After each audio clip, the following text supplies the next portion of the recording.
एक एग्जांपल करेंगे इस कॉन्सेप्ट पर बेस्ड। क्वेश्चन में हमें एक वेव ऑन स्ट्रिंग दिखाया गया है ना, और इस स्ट्रिंग के ऊपर कई सारे पार्टिकल्स हैं जो कि ट्रैवल कर रहे होंगे, तो उनकी वेलोसिटी का डायरेक्शन हमें पता करना है ना। तो the question is, if wave is moving in positive x direction,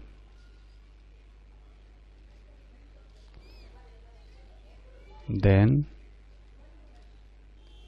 find the direction of velocities of particles A, B, C, D, E and F। तो इसके लिए हम लोग क्या करेंगे, सबसे पहले ये पार्टिकल्स को यहाँ दिखाते हैं। ये पार्टिकल्स हैं, ये है पार्टिकल ए सबसे टॉप पॉइंट पर, जो पॉइंट बी है ये यहाँ पर है, पॉइंट सी जो है वो इधर है, और डी है सबसे लोएस्ट पॉइंट पर, ये हो गया पॉइंट ई, और एक है पॉइंट एफ। ठीक है, तो ये सारे पार्टिकल्स की वेलोसिटी हमें पता करनी है, जबकि हमें दिया गया है कि जो वेव है ये पॉजिटिव एक्स डायरेक्शन में जा रहा है इधर।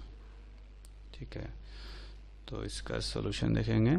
हमने अभी जो फॉर्मूला ड्राइव किया है उस फॉर्मूले में है कि particle velocity is equal to negative of wave velocity into slope of string. ठीक है, ये है। अब इस फॉर्मूले को यूज करके हम लोग इनकी वेलोसिटीज पता करेंगे। तो सबसे पहले हम लोग देखेंगे पॉइंट ए और पॉइंट डी के लिए। For points A and D, point A और डी के लिए देखेंगे तो स्लोप जो है वहां पर 0 है। Slope of string at points A and D is 0। दोनों जगह 0 होगा, तो इस फॉर्मूले में अगर स्लोप ऑफ स्ट्रिंग 0 रख दिया जाए तो पार्टिकल वेलोसिटी 0 हो जाएगा। सो velocities of particle A and D is 0। तो कह सकते हैं ये दोनों जो पार्टिकल हैं ये अपने एक्सट्रीम पोजीशन पर पहुंच चुके हैं, है ना, क्योंकि ये सारे पार्टिकल्स सिंपल हार्मोनिक मोशन करते हैं।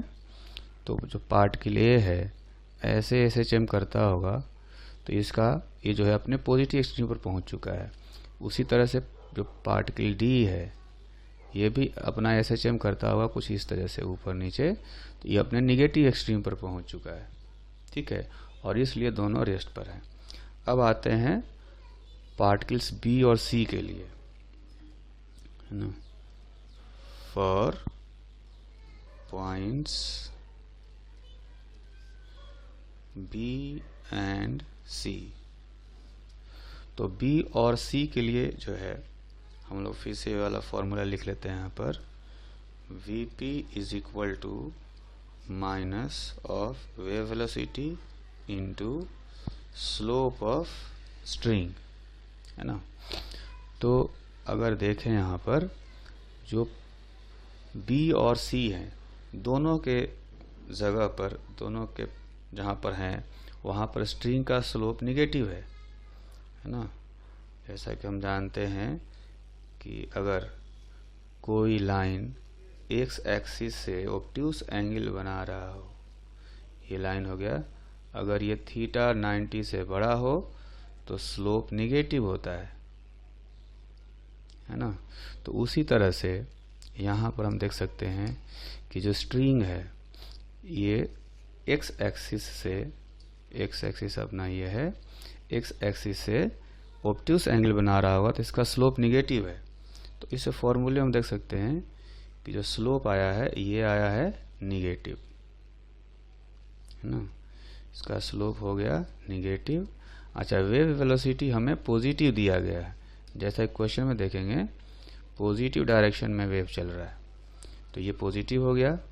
तो देख सकते हैं कि minus into plus into minus, finally जो आंसर आएगा अपना वो पॉजिटिव आएगा। इसका मतलब ये हुआ कि ये दोनों पार्टिकल बी और सी पॉजिटिव वाई डायरेक्शन में चल रहे होंगे। तो ये ग्राफ में अगर देखेंगे तो बी जो है कहीं ऊपर जा रहा होगा और जो सी है ये भी ऊपर की तरफ जा रहा होगा, ठीक। अच्छा, तो ये जानने का एक और तरीका है ना, उस तरीके से भी हम लोग समझ सकते हैं कि जैसे फिर से वो वेव ऑन स्ट्रिंग जो है हम बनाते हैं, तो इसमें सपोज ये हमने एक स्ट्रिंग बनाया, तो हम इसमें देखेंगे कि यहाँ पर जो स्ट्रिंग का शेप है, जहाँ ए बी सी है पार्टिकल, वहाँ पर स्ट्रिंग का जो शेप है वो कुछ ऐसा है ना। तो चूंकि ये वेव जो है ये पॉजिटिव एक्स डायरेक्शन में जा रहा है, तो थोड़ी देर बाद ये जो वेव का जो पोजीशन होगा, इस डिस्टरबेंस का जो पोजीशन होगा वो कुछ ऐसा होगा। फिर थोड़ी देर बाद और देखेंगे ये जो वेव है इसका पीक इस तरह से खिसक रहा होगा, है ना। इसमें देख सकते हैं कि पीक जो है वो पहले यहाँ पर है, फिर पीक यहाँ पहुँच गया, फिर यहाँ पहुँच गया, पॉजिटिव डायरेक्शन में पीक खिसक रहा है, ठीक। अब आते हैं हम लोग पार्टिकल पर। तो फिगर में देखेंगे पार्टिकल बी जो है अपने मीन पोजीशन से ऊपर है ना। तो यहाँ डायग्राम बनाएंगे, ये पार्टिकल जो है वो कहीं यहाँ पर है, पहले यहाँ पर था, है ना, यहाँ पर था। थोड़ी देर बाद देखेंगे जब ये पीक खिसक जाएगा तो ये पार्टिकल यहाँ पर होगा, है ना, अगले वाले वेव में। तो ये जो पार्टिकल है ये ऊपर नीचे ऐसे जा रहा है। अच्छा, जो पॉइंट सी था, पॉइंट सी जो था वो मीन पोजीशन से नीचे था, है ना। तो मीन पोजीशन से नीचे देखेंगे ये पार्टिकल है यहाँ पर, ये सी था, तो सी पहले यहाँ पर है, कुछ देर बाद यहाँ जाएगा, कुछ देर बाद यहाँ जाएगा। तो ये जो है ये भी ऊपर खिसक रहा है, ऐसे देखें तो, है ना। तो एक तो ये है कि स्ट्रिंग को हम लोग आगे खिसका कर देख सकते हैं, है ना। और दूसरा तरीका जो है ये जो वेलोसिटी वाला है, ये जो फॉर्मूला है, इस फॉर्मूले को अप्लाई करके भी पता कर सकते हैं। तो इस फिगर से भी हमें यही पता चला कि पॉइंट बी और पॉइंट सी दोनों ऊपर की तरफ ऐसे जा रहे हैं, ठीक। अब आते हैं for points E and F. E and F देखेंगे, यहाँ पर स्ट्रिंग का स्लोप पॉजिटिव है, ठीक है। अगर कोई लाइन ऐसे हो जिसका एक्स एक्सिस से इंक्लिनेशन ऑब्ट्यूस एक्यूट हो, 90 डिग्री से छोटा एंगल बना रहा हो, तो उसका स्लोप पॉजिटिव होता है। तो यहाँ भी स्ट्रिंग का जो स्लोप है वो देखेंगे पॉजिटिव आएगा, ठीक। तो कह सकते हैं यहाँ पर slope of string is positive. तो जो फॉर्मूला है Vp is equal to minus V into slope of string. तो इसमें जो स्लोप है वो पॉजिटिव आ गया, ये पॉजिटिव हो गया। वेव वेलोसिटी हमें पॉजिटिव दिया हुआ है ना, जैसा क्वेश्चन देखेंगे ये पॉजिटिव दिया हुआ है, तो और ये एक आगे माइनस साइन है, तो ये अल्टीमेटली निगेटिव आएगा। तो निगेटिव का मतलब हुआ कि पॉइंट ई और एफ जो है वो निगेटिव वाई डायरेक्शन में चल रहे हैं। तो फिगर में अगर देखेंगे तो पॉइंट ई जो है वो नीचे की तरफ जा रहा होगा और पॉइंट एफ भी नीचे की तरफ जा रहा होगा निगेटिव वाई डायरेक्शन में। ठीक है, तो ऐसा कहा जा सकता है कि इसको हम लोग फिर से इस वाले स्ट्रिंग वाले तरीके से स्ट्रिंग को आगे बढ़ा करके जो देखा था वो तरीका भी अप्लाई करते हैं। तो जैसे ये हमने बनाया वेव ऑन स्ट्रिंग, तो जहाँ पर ई और एफ है वहाँ पर वेव का जो शेप है वो कुछ ऐसा है कि देख सकते हैं ऐसा शेप है ना। थोड़ी देर बाद ये जो शेप है वो ऐसा हो जाएगा, कुछ देर बाद ये शेप ऐसा हो जाएगा, है ना। तो ये जो पीक है वो आगे की तरफ खिसक रहा है। हम देख सकते हैं कि जो पॉइंट ई था वो बिल्कुल मीन पोजीशन पर था, है ना।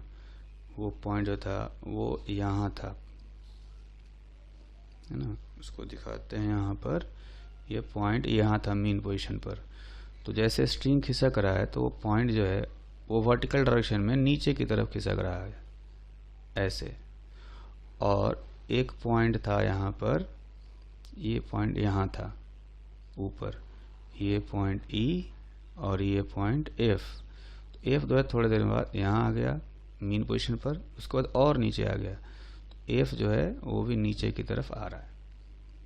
तो ऐसे भी समझ सकते हैं खिसका करके, या ये सबसे बेस्ट जो है ये फॉर्मूला है, इस फॉर्मूले को भी अप्लाई करके पार्टिकल का मोशन का डायरेक्शन हम लोग समझ सकते हैं। एक एग्जाम्पल करते हैं। इस एग्जाम्पल में आप देखेंगे कि चार जो है वाई एक्स ग्राफ दिखाए गए हैं, है ना। तो कोई वेव जो एक्स डायरेक्शन में पॉजिटिव एक्स डायरेक्शन में ट्रेवल कर रहा है उसी के लिए ये ग्राफ दिखाए गए हैं। चार डिफरेंट वेव्स हैं, तो हमें क्या करना है, इन चारों वेव्स का इक्वेशन लिखना है। ठीक है, तो कह सकते हैं कि Y X graph of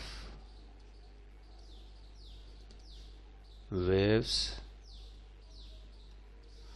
moving in positive x direction is shown. Direction are shown at t is equal to 0. Find the equation of waves in each case। ठीक है, तो इसके लिए हम लोग क्या करेंगे कि अपने पास एक बेसिक इक्वेशन होता है ना। बेसिक इक्वेशन ये है y is equal to a sine omega T minus के एक्स प्लस फाई। बस इसमें हमें क्या करना है, फाई निकालना है और उसका वैल्यू सब्स्टिट्यूट करना है इस इक्वेशन में, तो वेव का इक्वेशन आ जाएगा, है ना। तो हम इसमें ऐसा देखते हैं कि ये जो पॉइंट है ना, t इज इक्वल टू 0 पर तो इक्वेशन दिया ही गया है। हम लोग x इज इक्वल टू 0 का पार्टिकल जो है यहाँ पर, इस पार्टिकल का फेज देखते हैं, है ना। तो यहाँ पर जो पार्टिकल है ये देखेंगे कि अभी जो है ये मीन पोजीशन पर है, लेकिन थोड़ी देर बाद ये पॉजिटिव एक्सट्रीम की तरफ जाएगा। क्यों? क्योंकि ये जो वेव है ये इधर जा रहा है। अगर ये डिस्टरबेंस आगे की तरफ जाएगा तो ये जो पार्टिकल है मीन पोजीशन पर, ये यहाँ से ऊपर की तरफ चलेगा और वो किस हिसाब से हमने इक्वेशन ड्राइव किया था, particle velocity is equal to minus V into slope. तो यहाँ पर स्लोप निगेटिव है, वेव वेलोसिटी, स्लोप निगेटिव है, वेव वेलोसिटी पॉजिटिव है, तो माइनस और माइनस प्लस हो गया। इसलिए ये जो पार्टिकल है ये पॉजिटिव एक्स डायरेक्शन में, पॉजिटिव वाई डायरेक्शन में ये जा रहा होगा। तो ऐसा कह सकते हैं कि जो पार्टिकल है मीन पोजीशन पर है और पॉजिटिव एक्सट्रीम की तरफ जा रहा है ना। अगर कोई पार्टिकल एसएचएम कर रहा होता, पार्टिकल मीन पोजीशन पर होता और पॉजिटिव एक्सट्रीम की तरफ जा रहा होता, तो इसका फेज हम लोग कितना बताते हैं, इसका फेज बताते हैं 0। ठीक है, तो इस इक्वेशन में ये जो इक्वेशन हमने लिखा है, इस इक्वेशन में अगर फाई का वैल्यू 0 रख देंगे तो पहले वाले केस में वेव का इक्वेशन आ जाएगा। तो इसका इक्वेशन हो गया y is equal to A sine omega T minus के एक्स, है ना। फाई को हमने 0 रख दिया है। ठीक है, तो ये जो है एक इक्वेशन यहाँ पर आ गया। ठीक, अब आते हैं दूसरे वाले केस में, केस बी में। तो दूसरे वाले केस में जो पार्टिकल है x इज इक्वल टू 0 पर, वो देखेंगे पॉजिटिव एक्सट्रीम पर पहुंचा हुआ है ना। तो अगर पार्टिकल पॉजिटिव एक्सट्रीम पर हो तो उसका फेज हम लोग लिखते हैं π/2, है ना। अगर एसएचएम वाले तरीके से समझें तो एक पार्टिकल है, उसका मीन पोजीशन यहाँ पर है ना। तो इसका मीन पोजीशन हो गया यहाँ पर और पार्टिकल यहाँ पहुँचा हुआ है पॉजिटिव एक्सट्रीम पर, पार्टिकल यहाँ पर है, तो इसका फाई हम लोग लिखते हैं π/2। तो यही फेज जो है इस इक्वेशन में रख देंगे, है ना, क्योंकि t0 और x0 दोनों कर दिया हमने। t इज इक्वल टू 0 पर ग्राफ दिया गया है और x इज इक्वल टू 0 का पार्टिकल का हमने फेज निकाला है। तो t0 x0 रखने से जो भी फेज आएगा वो इनिशियल फेज बताएगा फाई। तो यहाँ पर इस केस में फेज आ गया फाई π/2। तो क्या करेंगे, अब इस केस में जो इक्वेशन ऑफ वेव होगा वो हम लोग लिखेंगे y is equal to A sine omega T minus के एक्स प्लस π/2, है ना। तो इसको लिखा जा सकता है A cos omega T minus के एक्स, और इसको ऐसे भी कर सकते हैं के एक्स माइनस ओमेगा टी।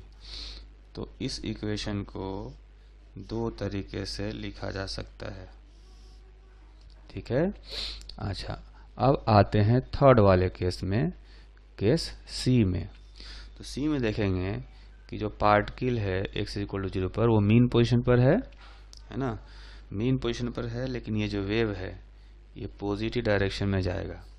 तो इसलिए ये जो पॉइंट है ये पॉइंट नीचे की तरफ यानी नेगेटिव वाई डायरेक्शन में ट्रैवल करेगा। ठीक है, तो अगर पार्टिकल मीन पोजीशन पर हो और नेगेटिव डायरेक्शन में जा रहा हो तो उसका फेज हम लोग लिखते हैं कितना, पाई, है ना। एसएचएम वाले से समझें कि जो पार्टिकल है उसका मीन पोजीशन यहाँ पर है, ये पॉजिटिव और ये निगेटिव एक्सट्रीम। तो पार्टिकल मीन पोजीशन पर है लेकिन निगेटिव एक्सट्रीम की तरफ जा रहा है ना।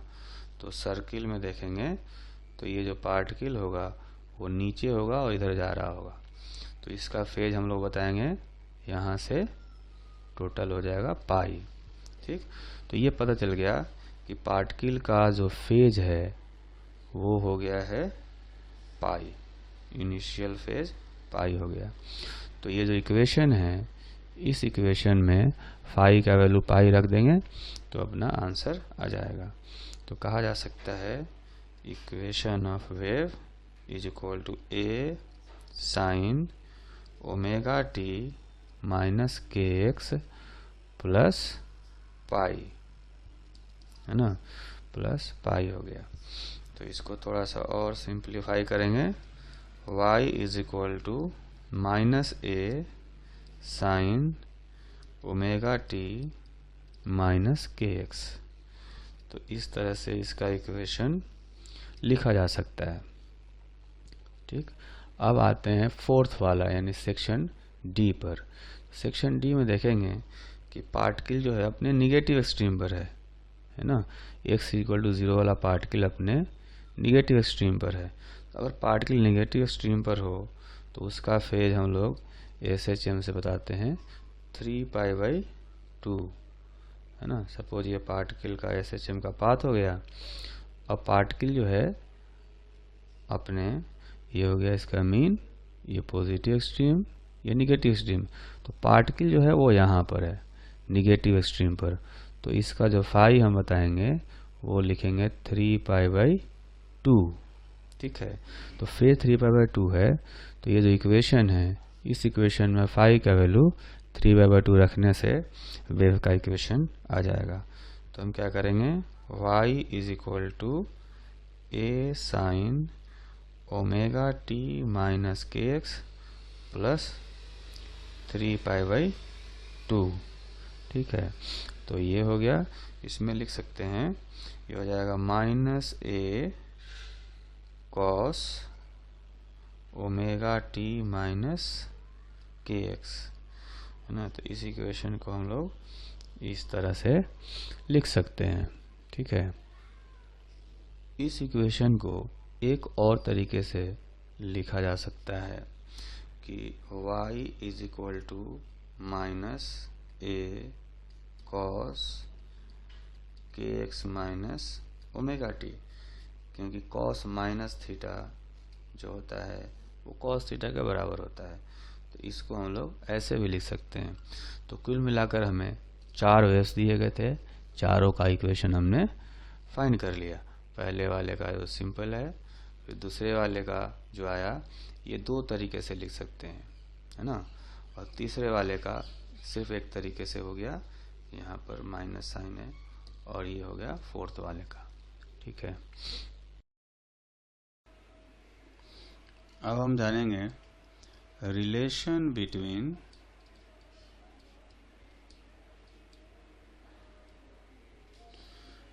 फेज डिफरेंस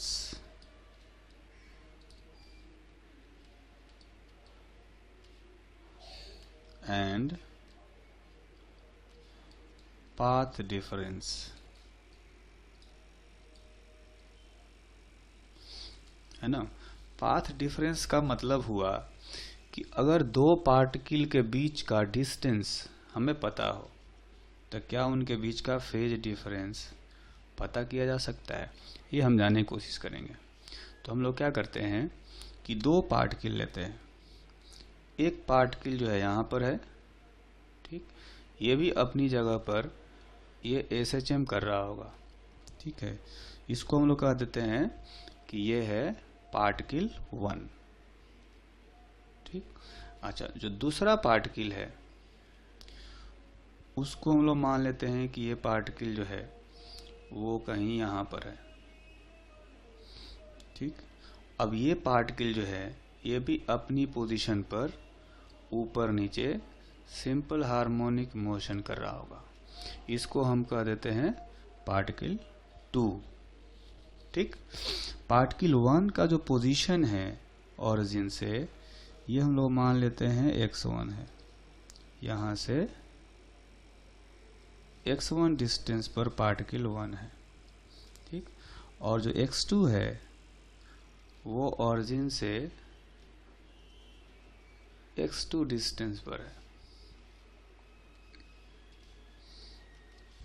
ठीक, अच्छा, तो अपने पास जो वेव इक्वेशन दिया हुआ है वो ये है, y is equal to a sine omega T minus के एक्स प्लस फाई। ठीक है, ये वेव इक्वेशन है। तो हमने एक स्ट्रिंग का शेप बनाया है ना। तो किसी स्ट्रिंग का शेप तभी बन सकता है जब टाइम को फिक्स्ड कर दिया जाए, तभी एक शेप रहेगा, अदरवाइज शेप तो चेंज हो रहा होगा, है ना। जैसे कैमरे से किसी भी ऑब्जेक्ट का फोटो खींचा जाए, अगर इस स्ट्रिंग का फोटो खींच लिया जाए तो फोटो खींचने का मतलब है कि हमने टाइम को फिक्स्ड कर दिया है, उस टाइम पर हम लोग इसका शेप देख रहे हैं। ठीक है, तो इस केस में हम लोग क्या करते हैं कि जो टाइम है वो फिक्स्ड है t। किसी इंस्टेंट t पर हम दो पार्टिकल के बीच का फेज डिफरेंस पता करना चाहते हैं। ठीक है, तो ये जो है ये अपने लिए वेव इक्वेशन दिया हुआ है। अब इसमें से पार्टिकल 1 का जो इक्वेशन लिखना होगा तो हम लोग क्या करेंगे, for particle 1 displacement will be given by y1 is equal to a sin omega t minus kx1 plus phi। x के जगह पर क्या करेंगे, हमने कहा था कि x जो है वो पार्टिकल की पहचान है, तो पार्टिकल की पहचान x1 रखेंगे तब उस पार्टिकल का पोजीशन पता चलेगा। उसी तरह से for particle 2 displacement is equal to y2 is given by a sin omega t minus kx2 plus phi। ठीक है, तो पार्टिकल 2 का जो पहचान है x2 उसका पोजीशन है, उसको हमने रख दिया। तो अब इनका जो फेज है, पार्टिकल 1 का फेज ये पूरा और पार्टिकल 2 का फेज ये पूरा। ठीक है, ये है। तो अगर हमें निकालना हो phase difference between these two particles is equal to, इसको हम लोग डेल्टा फाई से लिख सकते हैं। तो फेज डिफरेंस निकालेंगे तो देखिए देख सकते हैं कि इसमें ओमेगा टी और फाई दोनों में है तो कैंसिल हो जाएगा, बाकी जो टर्म आएगा वो आएगा के x2 minus x1। x1 minus x2 भी लिखा जा सकता है और x2 माइनस x1 भी लिखा जा सकता है। हमें तो x के डिफरेंस से मतलब है, निगेटिव पॉजिटिव हमें नहीं देखना है ना। तो इसको लिख सकते हैं delta phi is equal to K into delta x, where delta x is equal to x2 minus x1 is called path difference and it is distance between the two particles, है ना। तो देखेंगे अगर वेव मान लेते हैं कि positive direction में चल रहा हो तो ये दोनों जो पार्टिकल हैं दोनों के बीच का जो सेपरेशन है ये वही है पाथ डिफरेंस, है ना। तो पाथ डिफरेंस पता हो तो हम दो पार्टिकल के बीच का फेज डिफरेंस कैलकुलेट कर सकते हैं। ठीक है, कैसे कैलकुलेट कर सकते हैं, अगर हम देखें यहाँ पर एक फिगर बनाकर समझते हैं, है ना। तो ये हो गया सपोर्ट और ये हमने ड्रॉ कर दिया एक स्ट्रिंग, ठीक, और इस पर एक वेव जो है सपोज ऐसे वेव चल रहा है। ठीक है, तो इसमें हम क्या करेंगे, हम लोग दो पार्टिकल लेते हैं। सपोज एक पार्टिकल ये है, एक पार्टिकल ये है और दूसरा पार्टिकल जो है वो ये है। ठीक, अगर वेव पॉजिटिव डायरेक्शन में जा रहा होगा तो ये जो पार्टिकल है ये जा रहा होगा ऊपर और ये पार्टिकल भी ऊपर ही जा रहा होगा, है ना। दोनों पार्टिकल अपने मीन पोजीशन पर हैं और पॉजिटिव एक्सट्रीम की तरफ जा रहे हैं। तो इनके बीच का फेज डिफरेंस, जैसे हम लोग एसएचएम में समझते थे पार्टिकल का ये मीन पोजीशन हो गया, है ना। तो पार्टिकल अगर मीन पोजीशन पर है और पॉजिटिव एक्सट्रीम की तरफ जा रहा है तो इसका फेज हम लोग कैसे बताते थे? इसका फेज हम लोग बताते थे या तो 0 हो सकता है, या 2 पाई हो सकता है, या 4 पाई हो सकता है ना। हो सकता है अभी शुरू किया हो मोशन, हो सकता है एक राउंड घूम करके आया हो, ठीक। तो यहाँ भी चूंकि दूसरा पार्टिकल जो है कुछ आगे है तो कहा जा सकता है कि फेज 2 पाई हो सकता है ना। वो हम लोग ये देख सकते हैं कि जो डिस्टेंस होगा ये वेवलेंथ के इक्वल होगा, है ना। तो अपने पास जो दो पार्टिकल है 1 और 2, इनके बीच का जो पाथ डिफरेंस है डेल्टा एक्स, ये डेल्टा एक्स लैम्डा के इक्वल आ गया, ठीक। तो एक तो हम लोग ऐसे समझ गए यहाँ से SHM से कि इनके बीच का फेज डिफरेंस 0 हो सकता है, 2 पाई हो सकता है, 4 पाई हो सकता है, ठीक। अब हम लोग ये फॉर्मूला जो अभी ड्राइव किया हमने, इस फॉर्मूले को अप्लाई करते हैं।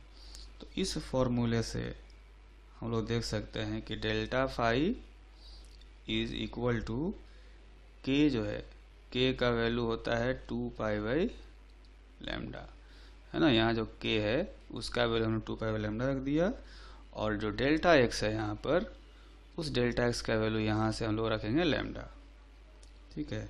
तो ये देख सकते हैं कि इसमें लैम्डा और लैम्डा जो है वो कैंसिल हो गए, तो आंसर आ गया 2 पाई, ठीक। तो एक तो हम लोग इस तरह से इस फॉर्मूले से फेज डिफरेंस कैलकुलेट कर सकते हैं अगर दोनों पार्टिकल के बीच का डिस्टेंस पता हो। वैसे ही अगर हम एक पार्टिकल यहाँ ले लेते हैं, सपोज ये एक पार्टिकल है, तो ये पार्टिकल जो है वो नीचे की तरफ जा रहा होगा उस इंस्टेंट पर, क्योंकि जो वेव है अगर पॉजिटिव डायरेक्शन में जा रहा हो तो इसको नीचे जाना पड़ेगा, ठीक है। अगर ये पार्टिकल नीचे जा रहा हो तो कह सकते हैं कि ये मीन पोजीशन पर है और निगेटिव एक्सट्रीम की तरफ जा रहा है ना। अगर SHM वाले तरीके से समझें तो पार्टिकल जो है वो अपने मीन पोजीशन पर है और निगेटिव एक्सट्रीम की तरफ जा रहा है, तो इसका फेज सर्किल से हम समझते हैं, सर्किल पर इसको यहाँ लोकेट करते हैं और इसका फेज बताते हैं हम लोग पाई, है ना। तो हमारे हिसाब से ये पार्टिकल 3 मान लेते हैं, 1 और 3 में फेज डिफरेंस जो है वो पाई का होना चाहिए, है ना। तो यहाँ से अब ये तो हमने ऐसे समझ लिया SHM तरीके से। अब इस फॉर्मूले से समझते हैं, तो delta phi is equal to 2 pi by lambda into delta x. तो डेल्टा एक्स के जगह पर इनके बीच का सेपरेशन रखेंगे जो कि लैम्डा बाई 2 होगा, है ना। तो यहाँ लैम्डा बाई 2 रख दें तो हम देख सकते हैं कि ये आ गया पाई, है ना।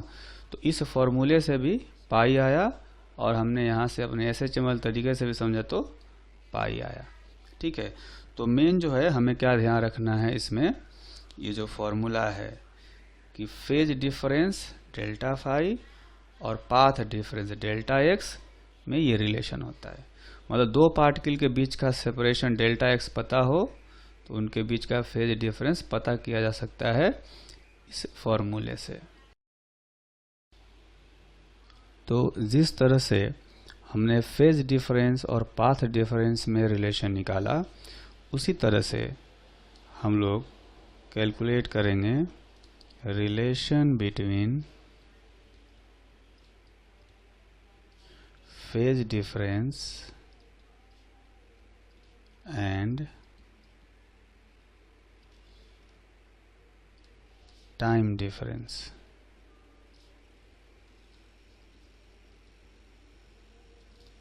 है ना। तो अब इस केस में हम लोग क्या करेंगे, पहले एक वेव बना लेते हैं, ठीक है। तो ये अपना एक वेव बनाएंगे जो कि स्ट्रिंग के ऊपर ट्रैवल कर रहा होगा, तो इसमें हम लोग ड्रॉ करते हैं, ये हो गया स्ट्रिंग, और इसके ऊपर एक वेव जो है इस तरह से ट्रेवल कर रहा है। ठीक, इसमें हम लोग एक पार्टिकल चुन लेते हैं। सपोज ये पार्टिकल है जो कि वाई एक्सिस के पैरेलल सिंपल हार्मोनिक मोशन कर रहा होगा। वेव जा रहा होगा पॉजिटिव डायरेक्शन में, इधर v वेलोसिटी से, है ना, और पार्टिकल जो है वो वाई एक्सिस के पैरेलल सिंपल हार्मोनिक मोशन कर रहा होगा। तो इसमें हमने पार्टिकल को, यानी कि पार्टिकल का जो पोजीशन है x को फिक्स कर दिया। x is fixed. x fixed करने का मतलब हुआ कि हमने एक पार्टिकल जो है उसको आइडेंटिफाई कर लिया। अब हमें 1000 पार्टिकल के बारे में बात नहीं करना है, हम लोग एक ही पार्टिकल के बारे में बात कर रहे हैं। अब ये पार्टिकल है तो अलग अलग टाइम पर इसका जो फेज है वो चेंज हो रहा होगा, है ना। तो कोई अगर हमें टाइम इंटरवल बता दिया जाए कि इतने टाइम इंटरवल बाद इसका फेज कितना से चेंज हो जाएगा, तो वो हम बता सकते हैं। कैसे? Suppose at time t1 position of this particle is given by y1 is equal to a sin omega t1 minus kx plus phi. अब इसमें चूंकि हमें x जो है ये तो हमने फिक्स कर रखा है, बस टाइम चेंज हो रहा है। ठीक, उसी तरह से कह सकते हैं at time t2 y2 is equal to a sin omega into t2 minus kx plus phi. ठीक है, तो t2 टाइम पर ये जो पार्टिकल है ये किसी और पोजीशन पर होगा। वो पोजीशन हम लोग यहाँ ऐसे लिख सकते हैं। तो यहाँ से देख सकते हैं कि पार्टिकल का डिफरेंट टाइम पर फेज जो है, यहाँ पर फेज कुछ और है, यहाँ पर फेज कुछ और है। तो कह सकते हैं कि इसका जो फेज डिफरेंस है, phase difference of particle delta phi is equal to, दोनों के बीच का फेज के बीच का डिफरेंस निकालेंगे तो आएगा ओमेगा t2 माइनस t1, है ना, यानी delta phi is equal to omega into delta t, है ना, where delta t is called time difference. ठीक है, जैसे पार्टिकल का जो टाइम पीरियड है, suppose time period of oscillation is t।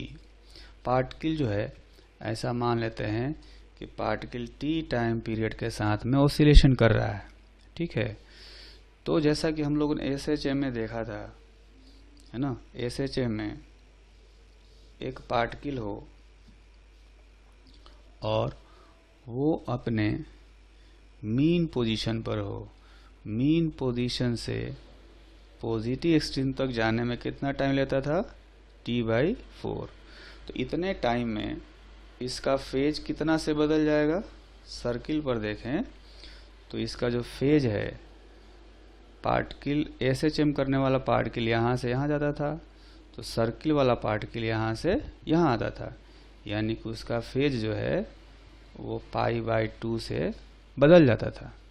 ठीक है, तो ये हमने SHM में सीखा कि t/4 टाइम में फेज जो है वो π/2 से बदल जाता है। वही चीज़ हम लोग इस फॉर्मूले से फाइंड कर सकते हैं। कैसे? Delta phi is equal to omega into जो डेल्टा टी है उसके जगह पर हम लोग t/4 रख देते हैं अब ओमेगा का जो वैल्यू होता है वो भी होता है 2π/t इंटू t/4।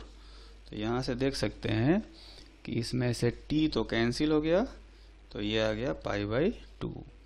तो जो हमने SHM में सीखा है यहाँ पर, वही चीज़ यहाँ भी आ रहा है इस फॉर्मूले से। ठीक है। उसी तरह हम जानते हैं कि पार्टिकल जो है वो आधे टाइम पीरियड में, अगर सर्किल पर कितना चलेगा, ये आधे टाइम पीरियड में यहाँ पहुँच जाएगा, यानी मीन से चल करके एक्सट्रीम जाएगा, फिर वापस मीन पर आ जाएगा। तो आधे टाइम पीरियड में उसका फेज जो है वो पाई से बदल जाता है।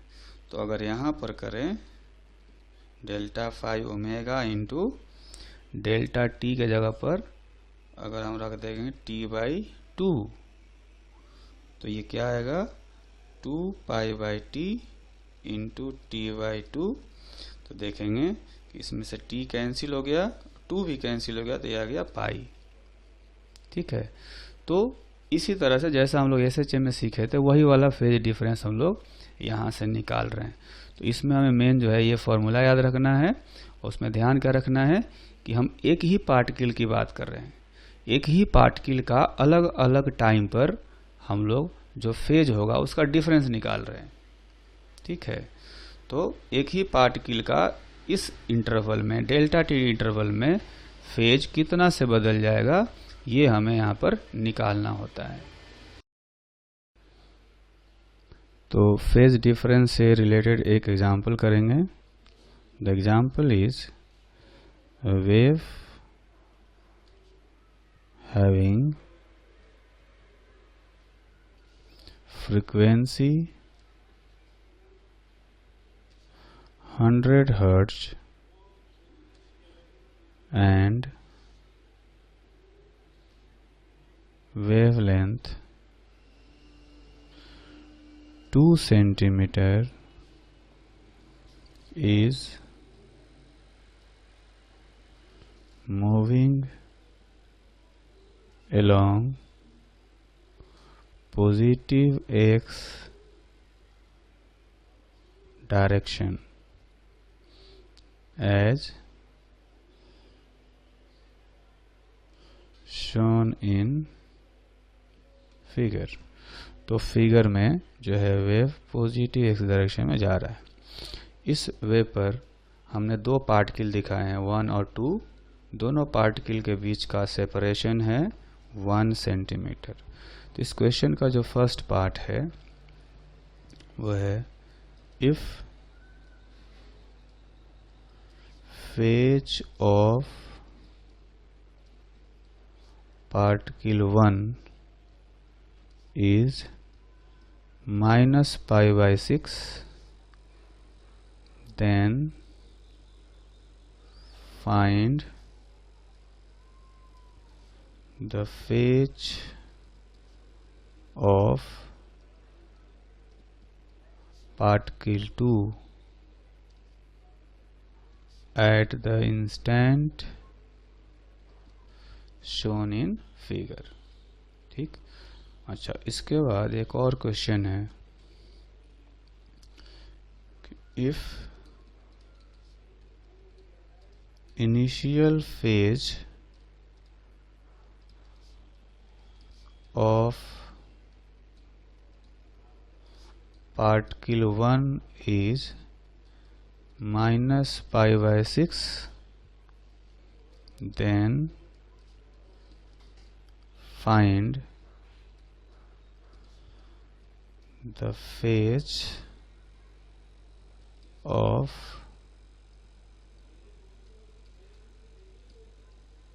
particle 1 after 10 milliseconds। ठीक। तो ये दो क्वेश्चन के पार्ट हो गए। अब हम लोग इस क्वेश्चन को सोल्व करते हैं। तो इसको सोल्व करने से पहले हम अगर याद करें तो हमने दो फॉर्मूले ड्राइव किए। एक phase difference is equal to k into delta x, मतलब फेज डिफरेंस और पाथ डिफरेंस में रिलेशन।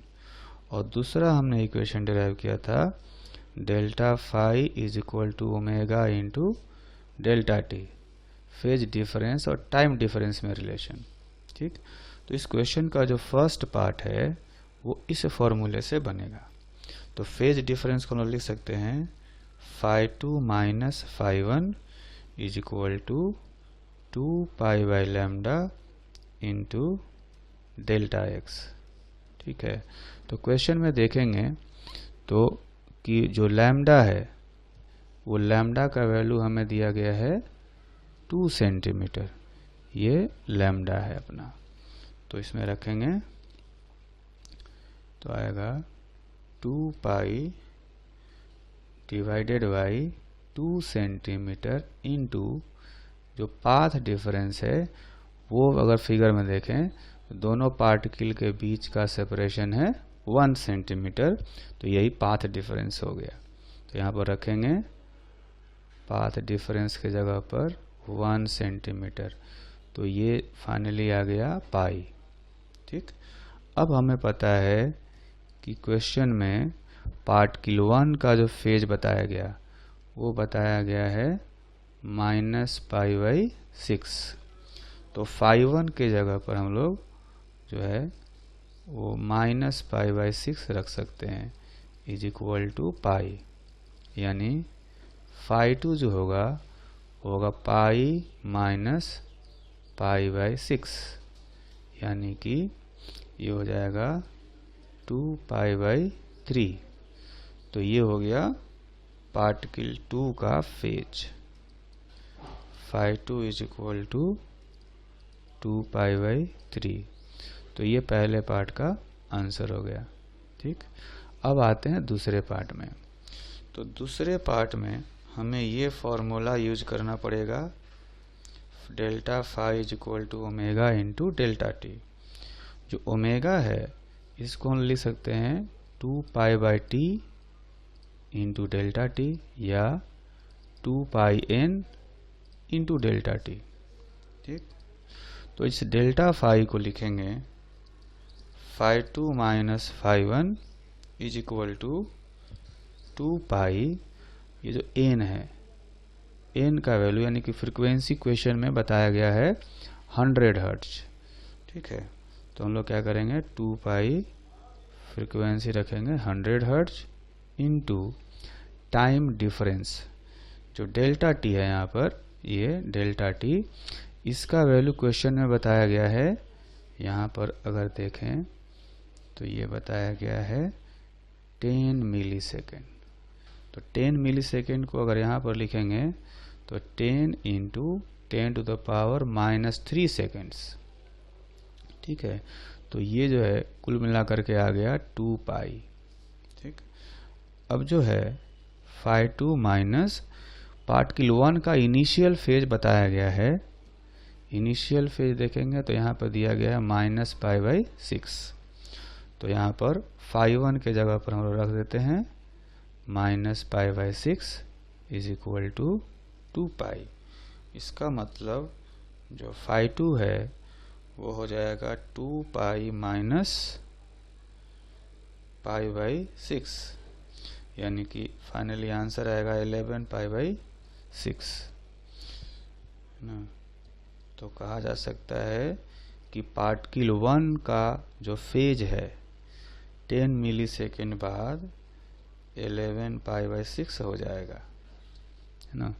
तो ये दोनों आंसर हो गए।